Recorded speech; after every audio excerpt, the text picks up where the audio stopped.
is LBC. From Global, leading Britain's conversation. Cross Question with Iain Dale. Hello, a very good evening. Welcome to Tuesday's edition of Cross Question. I'm Iain Dale.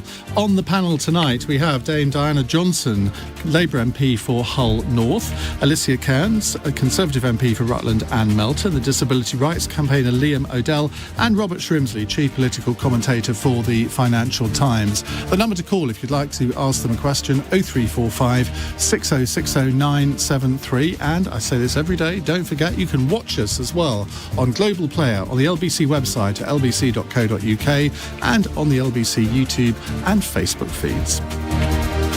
Call 0345 6060 973. Tweet at LBC. Text 84850. Cross Question with Iain Dale. This is LBC. And welcome to you all. Let's crack on with the first question. It's from the very alliterative Peter in Putney. Hello, Peter. Hello there, hi. I want to talk about net zero, and I think there's a very disturbing lack of scrutiny and cost-benefit analysis of net zero, which I think is not needed. It's going to be very, very expensive and hurt the poor, and there's no one fighting against it or even examining it by the media and politicians, both alike. And I think it's going to really come back to bite people, and it's pretty much a disgrace, actually, that it's just being waved through with platitudes. Lots of comments there. Where's your question? The question is, why? Why are the Labour Party not scrutinising it and fighting against something that's going to mean it's going to hurt the poor? Where is the scrutiny? Where are the people fighting against it? Diana, are you going to fight against it? Well, I don't think I am going to fight against it. Actually, I think absolutely Peter's right about scrutiny. We need to scrutinise what the government are coming up with. I'm wanting us to be ambitious. I want us to have a really compelling strategy for dealing with the climate crisis. And I'm a bit disappointed today that we haven't really got that. I think, it's good as far as it goes. But as an MP representing a seat where renewables is a big issue for us. We've got investment from Siemens in the city of Hull. We know that offshore wind is going to be really important as part of our energy mix and getting carbon reduction down. I just get the feeling that the government could do better. They could do more. And so I think Ed Miliband today has been scrutinising what the government have been talking about. And just one other thing I want to say about the poor and the left behind communities, because if the government really are serious about levelling up, then they have to include those left behind communities and the poorer households in making sure that they can also contribute and do their bit around reducing carbon. So this scheme of getting your £5,000 towards a heat source pump when they cost £11,500, for a lot of people in my constituency, that's not very attractive. They need to have much more than that. Isn't it? It's better than getting nothing, but it's not going to cut the mustard or butter the parsnips or whatever you want to say if we're really serious about making that carbon reduction. And also we need to retrofit. We have lots of homes in this country that need to be retrofitted to make sure that those households can take advantage of the support that the government really should be putting into there. Do you think a lot of these initiatives are aimed at very middle-class people who might feel good about themselves for sort of making a gesture towards to environmental policy? I was on the Jeremy Vine show on Channel 5 this morning, and we were discussing a scheme in Coventry, government-funded. It's an experimental scheme where they're paying people £3,000 to get rid of their car, and they're saying that you can use it either on public transport or to get taxis, which I thought was a little weird. And they had a guest on from Coventry who said, oh yes, we've got rid of one of our cars. And I was thinking, this is a sort of yummy mummy initiative, isn't it? Well, yes. I mean, okay, in theory, I suppose you can make an argument for it. But I said, well, what about the people who've just lost £20 a week on universal credit? How's this going to help them? Exactly. And if we're really serious about this as a country, we have to make sure that everybody is included in this. It can't just be for those people perhaps who've got a bit more disposable income, and it's a nice to have your heat source pump put in now rather than wait. I think that's where the government haven't been ambitious enough and haven't put the resources into those communities that they say they care about and want to see levelling up. Well, let's see some levelling up around this issue. Alicia, are you satisfied with the government? We were talking to your colleague Craig McKinley earlier, who represents the Net Zero group of Conservative MPs. In 5 minutes, he couldn't say one positive thing about this initiative. Can you? Craig and I disagree on this slightly. In that, look, when we look at our inboxes as MPs, we're all full of inboxes about climate change and people saying, what can I do? You know, I went to a school on Friday, all the kids talking about what they can do and how their homes can make a difference in their families and their schools and so on and so on. The heat pumps are a tangible way to make a difference. And yes, £5,000 is a big grant. Yes, they currently cost between 6,000 upwards. But actually, Octopus Energy, I think, announced this morning that they think that by April 22, the price is going to absolutely plummet for these. We know that, you know, government... an energy thing with the price going down. Oh, I know. How innovative. But government, you know, with things like this, people want to make a difference. It's a tangible way to make a difference. We're not imposing it on homes. We're not saying you must do it and you must do it by this date, because we recognise that for some homes it will take more time. It will need to be cheaper before they do it. But what we are saying is we will support you to do it, and actually that will incentivise the market, and we need the market to step in. And actually there's also a security factor to this, which is this is the future, as is hydrogen, in terms of how we heat our homes. You know, 33% of carbon emissions are our homes. We have to do something about our homes. But if we don't build these heat pumps, the Chinese will, and we will need to import from them and be reliant on them. Instead, we're going to create a whole new economy in the UK. We're going to create jobs, and we're going to have heat pumps that are created in the UK for UK homes. So I do think there's a lot of win-wins. That was one of Craig McKinley's criticisms. He said, we were promised all these green jobs. Where are they? Well, they're coming. They don't come overnight. Well, they've been coming for a long time, haven't they? But no, hydrogen jobs, we're already seeing an increase in terms of jobs. If you go and, I mean, there's never been so many jobs as there are currently, but if you look on the internet, hydrogen jobs are there because it takes time for new technologies. It'll be time before we've got massive factories that we need to fill. But the fact that we've got the science and technology jobs being advertised for hydrogen, for clean energy and all these things shows that we're on, you know, stage 1 or 2 of getting to stage 10 of having factories. Robert, you've seen a lot of different government initiatives over the years. Calling me old? I'm saying that you're probably about the same age as me, or maybe a bit younger.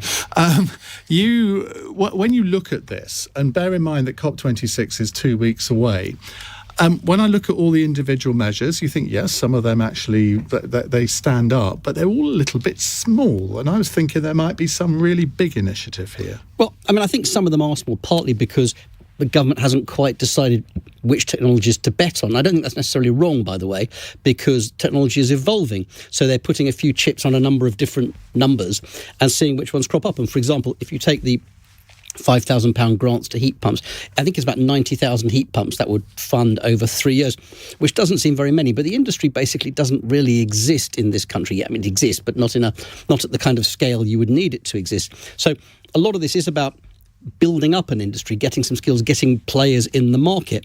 And of course it's going to be people who have some disposable income who go first, because they're always the early adopters. And if you're going to get this industry motoring, you have to do things like this. And some of this money will be wasted. I mean, I was talking to somebody earlier today who said, I can just envisage the Panorama programme in 15 years' time, the great heat pump scandal in which everybody wastes them. And you know, the idea that these are a benefit, these are a lovely thing to have, they're a massive nuisance to fit.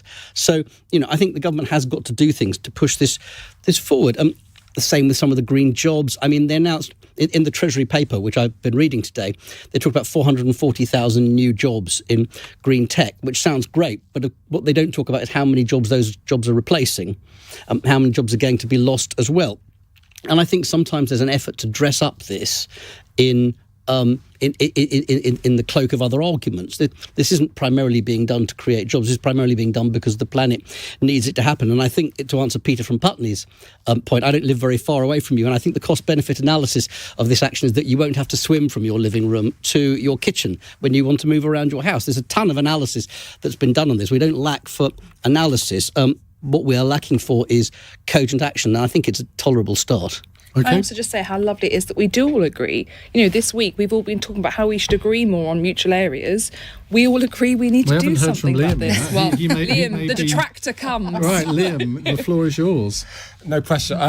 No, I agree with what everyone's saying here. Obviously, environment isn't necessarily one of my specialisms, but I think there is something important that Diane was saying around really including those kind of minority communities, the marginalised communities, especially the disabled community, because when it comes to the environment, there are a proportion of policies that are being introduced and enforced that have necessarily impacted disabled people. I'm thinking, for example, the plastic straw policy that's been introduced, where it's 0.03% of the ocean's plastic is plastic straws. So why was that policy introduced to tackle that problem when my partner relies on plastic straws and relies on straws to be able to consume drinks?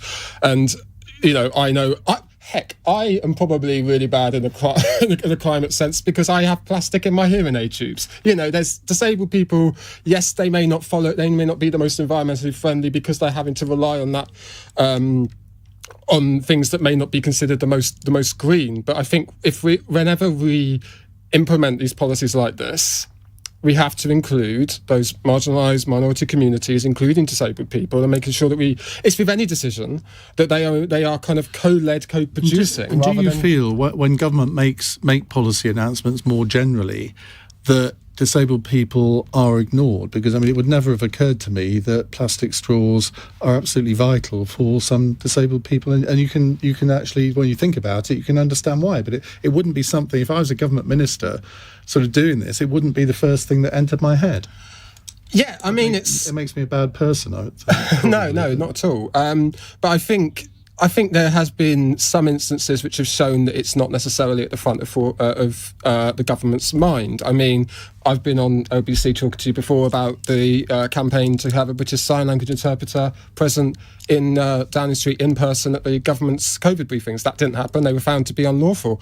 And what was particularly interesting there is that I sent a Freedom of Information request to the government asking about an equality impact assessment. There wasn't one. So when they did these COVID briefings, when they first considered doing these COVID briefings, there was no consideration of, hang on, maybe we might need something like a sign language interpreter. Am I imagining this? But isn't there a requirement under the Disability Discrimination Act, which I think was introduced in 1995, a long time ago, that there has to be an assessment of impact on different groups of people? I think, for example, all government policy, it has to go through the Equalities Department, sort of the impact on women. You'd have thought that it would be the same for disabled people.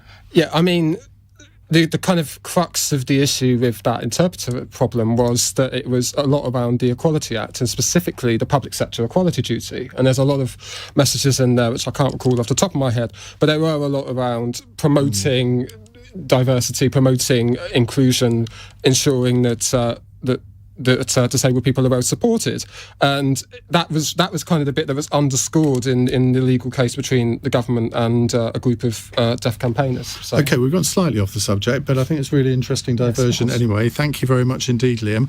Peter, I think we get your opinion on this, so I'm not going to come back to you because I want to fit as many questions in the hour as possible. Thank you very much indeed. More of your calls in a moment. 0345 6060 973. One space on the switchboard, which you can fill now if you want to. It's 16 minutes past 8. This is LBC.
Cross Question with Iain Dale on LBC. It is 8:20 on LBC. We have with us Dame Diana Johnson. Are you used to being called Dame now? You're not? No, it's Diana. Diana's it's fine, absolutely fine. Alicia Kearns is here, Conservative MP for Rutland and Melton, Liam O'Dell, a disability rights campaigner, and Robert Shrimsley, chief political commentator from the FT. It can't be too long before he's Sir Robert either.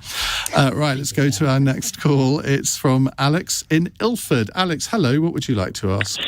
Hello. First, I'd like to send my condolences to your colleague last week. Very sad news. My question was to mainly disability. What's his name? Sorry. Liam. Liam, but everyone else, of course. Now, I've worked with special needs children. I've also got 2 special needs kids I look after.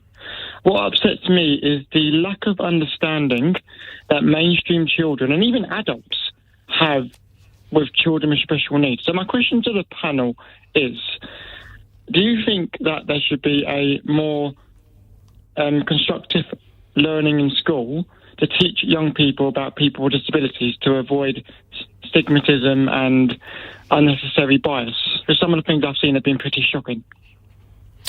What a great question. Liam, I'm sure you're going to say yes, but just expand on that. Of course, yeah. I'm not just going to say yes and leave it there. Thank you so much for the question, Alex. I think yes, obviously, but I think I can certainly empathise with the situation you described, because I mean, going through the school system, I enjoyed the education side of things as a deaf autistic person compared to the socialising. It was absolutely horrible for me, because there wasn't really that sense of understanding, when I didn't like PE at all, and so when my coordinator don't get me started, and so when I was having to my hand-eye coordination is terrible with my dyspraxia, so I couldn't necessarily play there, and I was teased for it. So absolutely it needs to be there, because the argument or the main ideology that is subscribed to by a lot of disabled people is the social model of disability. I won't go on too much about that just to be cautious, but essentially that argues that rather than the kind of condition that you have yourself, so in my case deafness, autism, God, I'm not going to list them all, but rather than those being the barriers, it is things like society and the infrastructure and the attitudes. So absolutely it needs to start in the schools. Sometimes you go to environments. I'm thinking, for example, someone goes to a concert and they say, "Wait, well, there's no interpreter provided. Oh, we think you'll be fine with what we have." There is this kind of understanding and this presumption of what disabled people need and such like that. And so, absolutely, if we are going to lead to a more inclusive and better society, we need to tackle attitudes and infrastructure. So the sooner that we can kind of change minds around attitudes toward disabilities, the better. What's the one thing that you would have loved to have changed at your own school? Because did your fellow pupils at the school, did they understand your disability? Did they relate to it? But I mean, I know you said you were teased, but I mean, what was your experience? I think there was. I think there was a lot more to be done around understanding. I think at that point, my deafness was the most prominent, and I was dyspraxia was an issue. Autism was only something I was diagnosed with last month, and so I think there was an understanding. Oh, okay, Liam will sometimes say sorry, pardon. Haven't said it yet, but I bet you by the end of the programme I'll probably have said it about 10 times. It was more around the socialisation. I'm not thinking off the top of my head. There was one moment where one of the support staff at my upper school, Bedfordshire does it weirdly, we don't have secondary and primary, but they actually took a class aside and just explained the struggles and the challenges that I can face, and that really opened people's eyes, and I think I had a few people being really sympathetic. I don't necessarily want people to, and this is where education is important, we want people to understand the challenges that disabled people face, but we don't want us to be pitied. We don't want us to be kind of jump between the two. Let's just bring something else into this. Yes, please. Here's a text from Denise on the Isle of Wight. Channel 4 subtitles, signing and audio descriptions are not likely to return on television until mid-November, almost 2 months after a fault. Is this an acceptable way to treat those people who rely on them? So let's bring that into the discussion alongside educating people in schools to learn a little bit more about what disabled people's needs are. Alicia, let's come to you. I mean, I think on the subtitles, I think we're all pretty surprised that there's not a backup system of some sort. Members of my family rely on watching subtitles when they watch TV. It's not an optional, it's not a nice add-on. It's actually a necessity, particularly in the times of COVID, when people need to understand what's going on, to go back to Liam's point earlier. And I think in terms of school education, I couldn't agree more. I went to my local comp, but I was very lucky because we had a full SEN inclusive education. So we had people who lived their lives permanently in wheelchairs, we had people with dwarfism, autism, you name it, a full spectrum of kind of conditions, but they were with us for about 70% of their classroom time, as much as possible, and then there was they had their own kind of segregated area, but it meant that we could learn about things like people having sensory issues and things like that as kids. And yes, it didn't mean we were perfect, partners and kids in the classrooms with them. It doesn't mean there was no bullying, but it was normal for us to see people in wheelchairs. It was normal for us to see people with different needs and different abilities, but also different things they brought to the joy of the classroom. So yes, we need more, and it should be part of the curriculum. If it's not, I'm amazed. Robert? Yes, I mean, of course, it should. And I'm always struck, my children are post-school now, but I was struck when they were there at how much impact you can have at quite an early age if you get the right messages and indeed the wrong messages to them. So, of course, it's something that should be done to encourage acceptance, to encourage understanding. And children can be extremely cruel. And some of them will continue to be extremely cruel, whatever you do. But I can see almost no argument against such an initiative. Diana?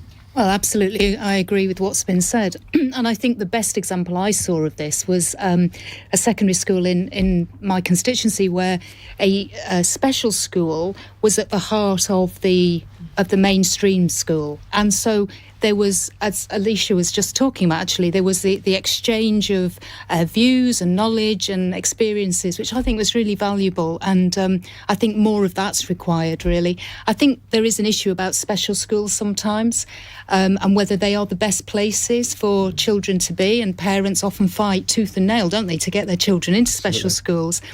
There has to be an acceptance that society is full of all sorts of people, ably-bodied and not, with all sorts of disabilities. And I think if you can represent that in schools and in educational settings, that's a far healthier way of going about things. Liam, just to round this off, what's the one thing that you would like to change in the education system?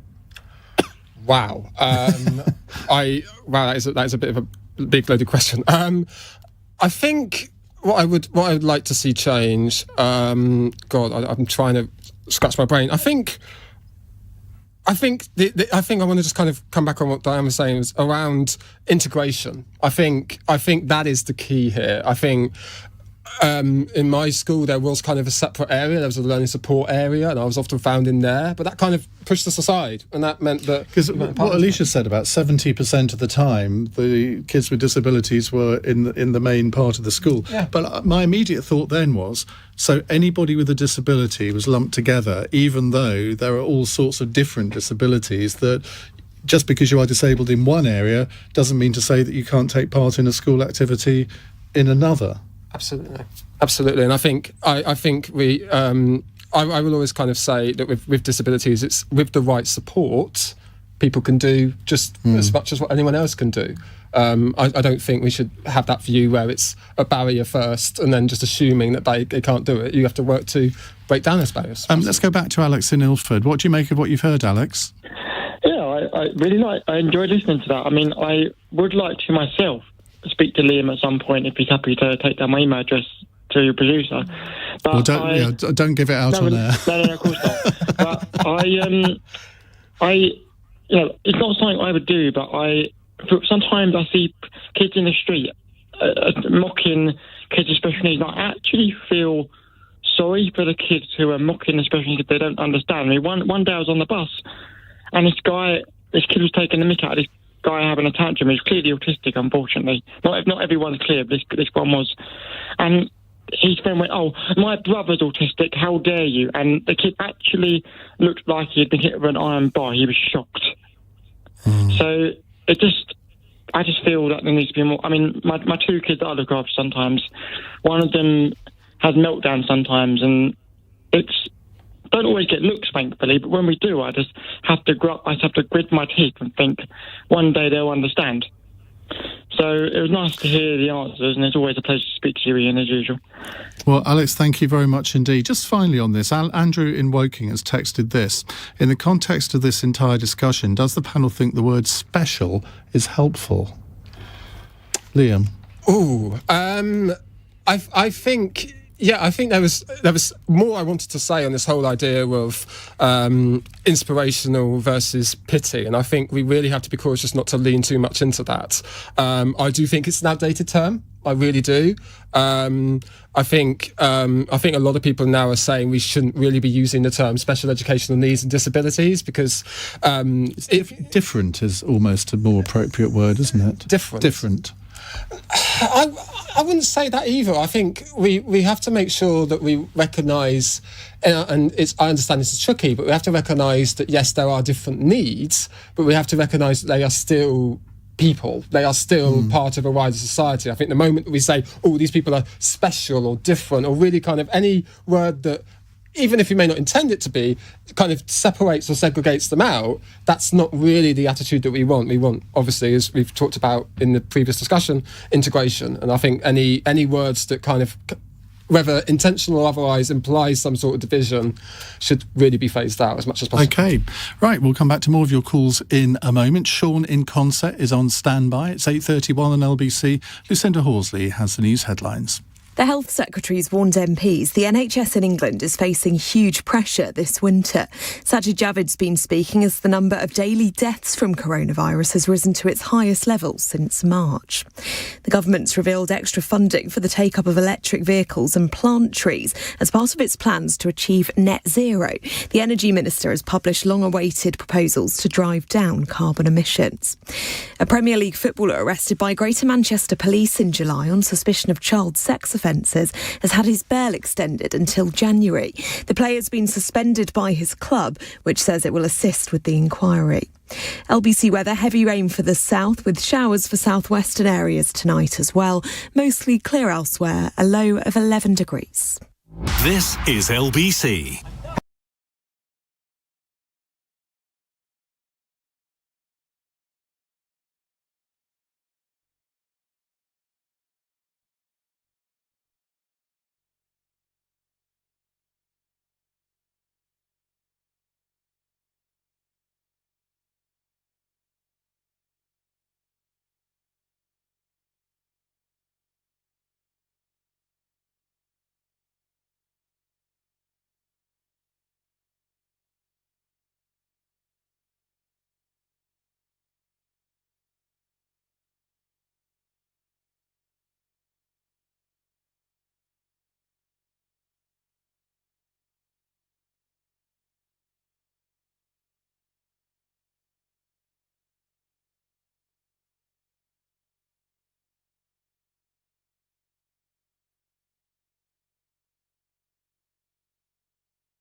Britain's conversation. Cross Question with Iain Dale. Tweet at LBC.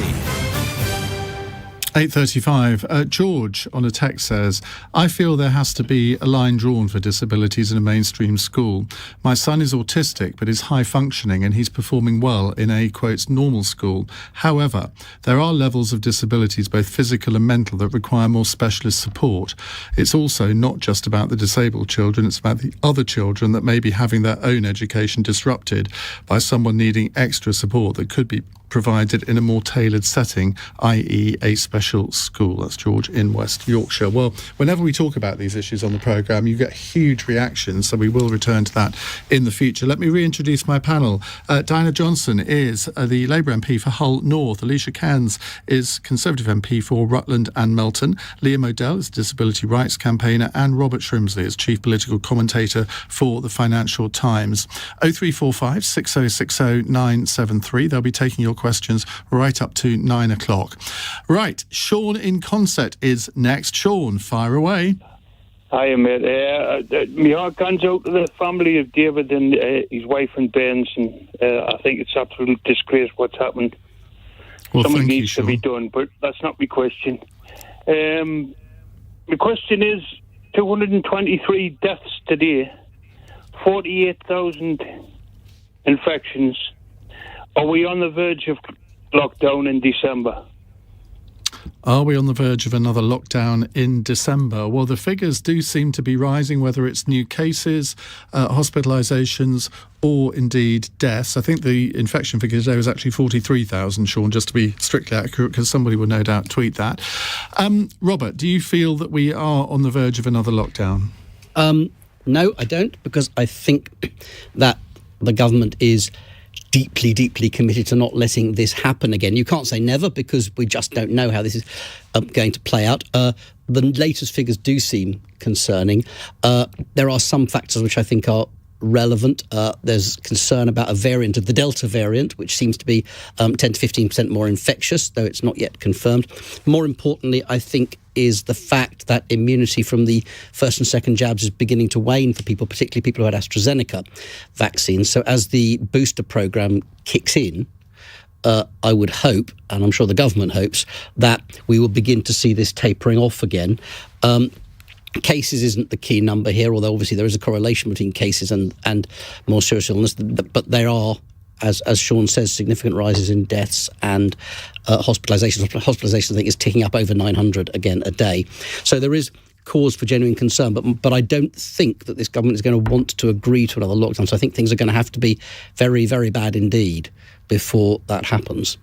Liam? I agree with Robert. I think, Boris Johnson was saying his briefings that this whole kind of unlocking is irreversible. And so I just think from their perspective, what a disaster it would be if they then have to go into another lockdown, despite saying, and I think maybe the government has maybe shot itself in the foot in that regard, because the way in which they communicated that unlocking process made it seem like they were never going to lock down again. And I think that maybe not what they intended, but like Robert said, we can't know if that's gonna happen. Do I think a lockdown's gonna happen in December? I think, in light of what I just said, I think it's a question of maybe the circumstances to warrant another lockdown might appear, but will the government actually decide to take that decision in light of what I just said about the messaging and what that could mean? Is another question entirely, and I don't think... Sorry, I would just add in, I mean, there are quite a lot of steps between where we are now and lockdown, and I would imagine what we'll probably see is the roadmap that took us out of lockdown being reversed bit by bit in the hope that each individual measure arrests the increase. It's not going to be like a massive, straight back to the start. Yeah, it's going to be gradual, as you said. Dino, I think the key issue here maybe is public consent, because at the moment, I think certainly my experience around London and where I live in Kent is that things are basically back to normal. Mask wearing doesn't happen an awful lot, apart from on some public transport, but certainly not all. And people have got used to life going back to normal. It would be quite difficult to reverse that for the government, wouldn't it? I think that's true, and I think we all hope that we're not going to be in the position of having to have that lockdown in December. But I think Robert's right as well, that there are things the government could do now. I sit in the House of Commons with Alicia, and it's very stark in the House of Commons that the opposition benches are mainly masked, the government benches are not, mainly not. And I think that's not sending the right message out to the public. I think wearing a mask, it's a simple thing that we could do. I think on public transport, you're right, there are more people not wearing masks now than should be. I just think if the government could give a very strong public health message about wearing a mask, social distancing, washing hands, all the stuff that we were talking about over the last 18 months. And I think the booster programme, that needs to be really pushed. And today, I think the announcement around young people and allowing them to go to these pop-up centres to get the vaccination, this is all good stuff. We need to do this rather than wait and then find ourselves having to do something really drastic like a lockdown. I don't think anybody wants that. Alicia. So I think Robert hit the nail on the head in terms of the booster programme as the priority. Then the next stage, I imagine, would be masks being reintroduced as mandatory in more places, and then working from home. And then let's hope we don't get to lockdown, because we do have a vaccine programme for a reason, and that's a reason why it's so important. And we invested so much time in that vaccine programme, is because it should keep us out of lockdown. But why isn't the government doing better on the booster programme? Because we seem to be behind other countries, whereas with the initial vaccinations, we were streets ahead of everyone else. I have to say, I haven't actually seen any data showing we are behind, so I apologise. We are. Take it from me. Well, my mum had hers today, so I'm absolutely delighted. So my mum's had hers. Well, we just need to make sure people are getting those boosters, and we need to do the public health work to make sure people are. But on hospitalisations, my worry are things like the flu vaccine. We need lots of people to get the flu vaccine who don't normally. And pregnant women, there are too many pregnant women who haven't had the jab, and they're making up at one point a third of hospitalisations over the last month. And we have to deal with the health kind of questions around that. Interesting here, Eddie says, I'm watching the Atletico Madrid-Liverpool game and nearly all the supporters are wearing masks. That would not happen in a British football stadium now, would it? It just wouldn't. No. People have just got used to, and that's what the point I made about public consent, where the government can do anything it likes, but if the public aren't on board, it's going to be incredibly difficult. Sean, what's your view? Do you think we're on the verge of another lockdown? Did you watch Question Time the other day? Right? Hardly any of the Tories were wearing masks, right? And all of the well, that's what Diana said, yeah. They were all wearing masks, the away side, what I call. Right? Do you wear a mask generally? Not anymore, mate. No, I've had my double job. I don't see why I should wear a mask anymore. Well, that's what the Tory MPs think as well, isn't it? So you're on the side of the Tories there, Sean. A lot of them won't take the jab. No, the truth was known. No, that is not true. That really is not true on the Tory side of the House. But, I mean, they're not wearing a mask, you're not wearing a mask, so you agree with them for the first time ever. Ian, there's a lot of... You're basically a Tory, Sean. It was on the news, man. There's one Tory got on a couple of Sundays ago, I'm not taking the vaccine, and yet he still goes in the House of Commons. Well, I'd love to know who that is, because I have not heard of a single MP, Labour, Tory, whatever, SNP, who's refusing to take the vaccine. But there we go. Sean, thank you very much indeed. 0345 6060 973. Right, text here from Dean in Scunthorpe. Does the current row between Poland and the EU show that the UK was correct to leave? I'm tempted to go to Robert, but I went to him first on the last question, so I'm going to go to Diana. Well, of course. And he's from Scunthorpe, so quite close to me in Hull. Look, we've left the EU. This has all been decided. We're out. We have to make our way in the world. I think with Poland, I'm not really sure that this is an argument that we were right to leave the EU for what's going on in Poland. I just think we just need to move on, I think. I mean, that's interesting that you say that, because I think there are a lot of people who on the Remain side of the argument, and most Labour MPs were on the Remain side of the argument. Were you a sort of slightly Brexity Labour MP? I can't remember. My constituency voted to leave. Hull voted to leave. At the end of the day, I didn't vote for the deal, though, because I just thought the deal that was negotiated right at the tail end of 2019 was not the deal that my constituents were promised. So I abstained on that deal because I just didn't think it was what was, promised in 2016, 17. I can sense a certain hesitation in your answer in this, which I don't think is necessarily a surprising thing, because it's a very difficult position for the Labour Party at the moment, isn't it? Where most of your members were devout Remainers, but a lot of your ex-voters were Leavers, and that's a difficult circle to square. Absolutely it is. And, in Hull, I campaigned out in the street to stay in the EU. I thought for Hull it was the best option. I thought economically it was the best option. But what we know is that it wasn't about the economics. It was about the heart, and it was about what people felt about this country and our future. And you have to respect that we are now out of the EU. And I think we've got to now start to think positively about what our future is going to deliver for us. And I think dwelling on the EU and what's going on and not going on, I'm not sure that's very helpful to us all. Okay. Well, I'm going to give the other three panellists a couple of minutes to think about their answer to this. It's 8:46. LBC. Nick Ferrari at breakfast. Weekday mornings from 7. Can something good come out of such evil? Possibly, yes. A so-called David's Law to crack down on social media abuse of public figures. Conservative MP Mark Francois. How would this law work in practical terms? We have the online harms bill, and in simple terms, I and many of my friends now want to amend that bill to toughen it up so MPs and other people in public life can't suffer vile abuse. It's the gravest threat you've ever had online. I have had death threats, but I am by no means alone in that. Nick Ferrari at breakfast. Back tomorrow morning from 7. Listen on your radio and on Global Player. LBC. Julia.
question with Iain Dale on LBC. Call 0345 6060 973.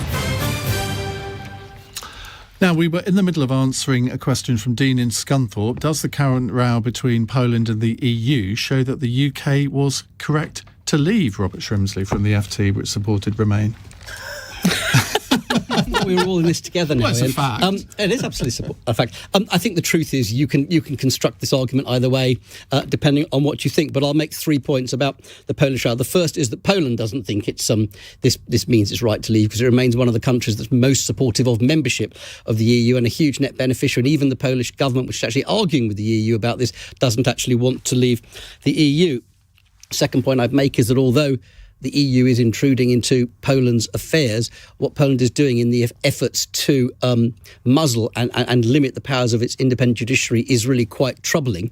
And so the EU as a democratic institution is not wrong to be concerned about this. And the third point, which I will, to answer your question directly, I would say one argument you could make as to why it might prove the opposite is that I think the EU is beginning to come to terms with questions about whether it has overreached in a number of areas in terms of its powers. And I think perhaps more interesting than what's happening in Poland is the presence of Michel Barnier, who we'll all remember for his role in the Brexit negotiations in France, arguing that actually some of the powers of the EU need to be curtailed. So I think you could make a case, as I said, you could cut it either way. You could make a case of saying that actually the tide is beginning to flow in the direction of those people who wanted more sovereignty after we'd left the boat. You've been watching my interview with Michel Barnier, haven't you? Alicia, little else. Alicia. I mean, Robert's not wrong. I mean, in Poland, they feel like they need to stand up for their sovereignty against the EU, but they are net beneficiaries of the EU. It's a complicated argument, but yes, where was Barnier when we needed him to be saying the things he's saying now? It's a bit late. He's clearly been listening carefully. Well, he wasn't running for president of France, was he? That's the simple answer. But he's adopted the right lines to take finally, and we're glad to see him taking the whip from the UK government. So yeah, that's not quite what he said, to be fair. Liam? I think I agree with what a lot of Robert said, if I may be able to borrow from that. I think the whole argument of, well, Poland doesn't want to leave, but they are nonetheless deciding to maybe prod and provoke the EU is a tad of conflict. And I also agree that the steps they're taking to try and influence their judiciary is troubling. And I think that also puts them at odds, because if they are arguing that the EU interferes with their sovereignty, but yet they're also interfering with their own judiciary, then who's really in the right or wrong in this instance? Great. Thank you very much for that, Dean. Let's go to Alex in Watford. Alex, hi. What would you like to ask? Good evening, Ian. Good evening, panel. Does the panel agree the power of the whips should be removed so the members of Parliament can vote with debate and in a democratic way? Alicia Kearns, you are climbing up the greasy pole of politics, so you won't want to offend the whips here, will you? I got sacked a few weeks ago, so I'm not sure. There you go. Where did you get sacked from? I couldn't possibly No, go on. Well, you've just said it now. There you go. No, it's interesting come with on, the what whips. did you get sacked from? I'm not entirely sure, but obviously I will be diligently working hard to continue with the Conservative whip. But no, it's... I think I've got... No, come on. I mean, you just said you got sacked a few weeks ago. Well, I just meant I wasn't climbing up the greasy pole, that's all. I was just trying to reassure you. I'm going to find out at some point. So. You'll probably be better at finding out than I am, so don't worry. You'll get to the heart of the matter. Okay, all right. But I think with the whips, the whipping operation, it isn't just about making sure people vote the right way. It is about, pastoral care and support and making sure we understand things. But ultimately, party politics is how we make sure we can organise sufficiently to get things done and get things through. If you had that many people independently deciding how to do things and what to do, I'm not sure you would ever actually get legislation passed. But I'm a new MP. I've spent most of my time as an MP at home. Actually, I've yet to fully see how it all operates in person. So I'd say come back to me in 4 or 5 years and I might have a better answer for you. They might have sacked you from Parliament by then. Let's hope not. Robert? Look, I think the truth is that MPs can stand up to the whips if they choose to do so, especially if they do it judiciously. There are clearly some areas where it becomes a massive disciplinary issue to have defied the whips. But in lots of Conservative MPs are defying their party whip all the time at the moment. I think there's there's up to 90 potential troublemakers, I believe, identified by the whips, people who've held ministerial office and don't have it anymore, who worry them. So I think the truth is it requires a bit of backbone from MPs when they're ready to defy what the government wants to do. I do think that it's incredibly important. This isn't just about the whips. I don't think it's incredibly important, by the way, that MPs disagree with each other. One of the things that I was slightly bothered by this week, as we heard the tributes to David Amess, and of course I would expect Parliament to come together, in the wake of an appalling incident like this. But I did hear people trying to say that we shouldn't disagree with each other as much and not as virulently. And I think, of course, language should be curtailed. But in my experience, almost all the worst laws that get passed in Parliament are the ones where all the parties agreed with them in the first place. And actually, I want to see MPs disagreeing. I want to see backbench MPs in the governing party forcing the government to make the case for the laws it's trying to drive through, because too often the sovereignty of Parliament actually means the sovereignty of government. And I actually think it's the job of MPs, for all the difficulties it has, they bring upon themselves in doing this, to be prepared to defy the whips. Liam? I think you were saying about, Alicia, about how the government whips help to manage the kind of effective passing of government policy, or indeed just keeping things organised. But then when you think about all MPs who are elected on the manifesto, surely that's kind of like the bare minimum for that you wouldn't necessarily... I don't know what I'm trying to get at. I think what I'm trying to say is that if that is the ideas that they subscribe to, why can't we just leave it at that? And why do we have to have whips to enforce that further when that might be seen as being more restrictive? Diana? Well, I have to confess here, I was a government whip under Gordon Brown, and so I think the whip's office... Enforcing the iron fist. Well, I'm not sure it was the iron fist very much, but it was certainly an eye-opener being in the whip's office. In what way? Well, you learn a lot about your colleagues. You learn a lot about those who you can rely on when things get tough. And of course, during that period of Gordon Brown's premiership, things got really quite tough. But it's an important function, I think, the whip's office. And I think Robert's absolutely right. The thing I've learned after 16 years and having had time in the whip's office is that there will be occasions when I will now think I'm not going to obey the whip. And I think that's quite important for every backbencher, every member of Parliament, to know that there may come a time when you don't follow the whip of your party, and that's okay. And it's used judiciously, as you were saying, Robert. I think the whip's office, it was the best time I've had in Parliament, actually, as well.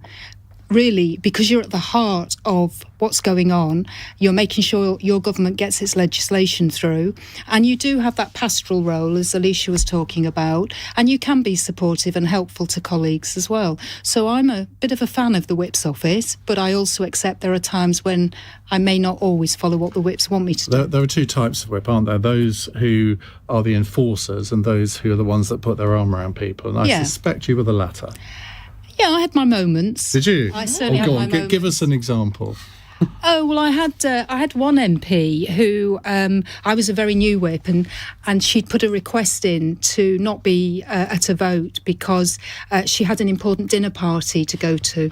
Was that Jackie Smith? Well, I'm not saying who it was, but I remember going to see... You're not ruling it out, I remember going to see the chief whip, or the pairing whip, and he put a big cross through that application just to go to a dinner party, so that wasn't allowed. And how did she react to that?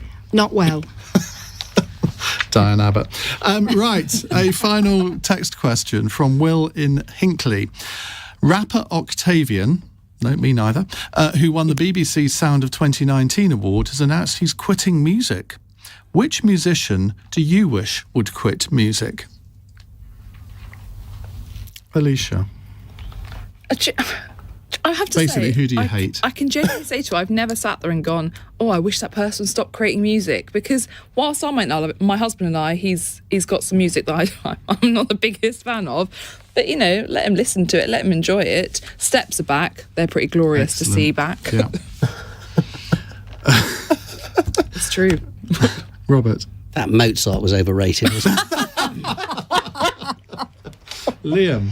I had two, but I think one's more prominent. I was going to say Machine Gun Kelly, just because of the way he treats his fans is awful. But Sia is the one that I would mention. You might reckon... It's like living in a different world, isn't it? Are they a popular music beat combo? She was on the song Titanium, which might ring some bells. But she released a film. Lady Gaga. It's a great song. Yeah, it is. Oh, I'm glad someone recognises it. But no, she released a film, I think, in 2020, I think, that was called Music, where she cast a non-disabled, non-autistic woman, girl, to play a non-speaking autistic girl. So, and when she basically accused autistic people of not being good actors, and just a horrible thing. And their fans were quite defensive in my Twitter mentions. So, as much as she is a very talented singer, the fact that she was very unapologetic around that whole saga, I think, Sia, with the greatest of respect, you need to I got more than I bargained for there, didn't I? Diana. I'm really struggling here to think of anybody that I really don't want to make music. I think perhaps the worst music I heard was the throat. I think it's the throat singers who make this music through their throats, and that's pretty grim to listen to. So perhaps would you like to give it? No, I can't possibly. No, but it was pretty grim. So that's probably the only example. What about you, Ian? Who would you switch off? Mick Hucknall. I cannot stand him. Simply Red. I like that. Can't stand them, I'm afraid. So that's my contribution to this debate. And that brings this debate to a conclusion. Diana, Liam, Alicia and Robert, thank you very much for joining us on LBC. Don't forget, if you missed any of tonight's episode, you can catch up on Global Player or wherever you get your podcasts from, and you can also catch up on the LBC YouTube channel. Coming up in a moment, the government has announced its plans on net zero. The policies are designed to reduce carbon emissions to net zero by 2050. Are you adjusting your behaviour to reduce emissions, and do you feel the government is doing enough? We'll take your calls next. 0345 6060 973. It's 2 minutes past 9. On your radio, on Global Player, and Play LBC. leading Britain's conversation. This is LBC. From Global's newsroom, the Health Secretary is warning the NHS is facing huge pressure this winter as the number of COVID-related deaths has reached its highest.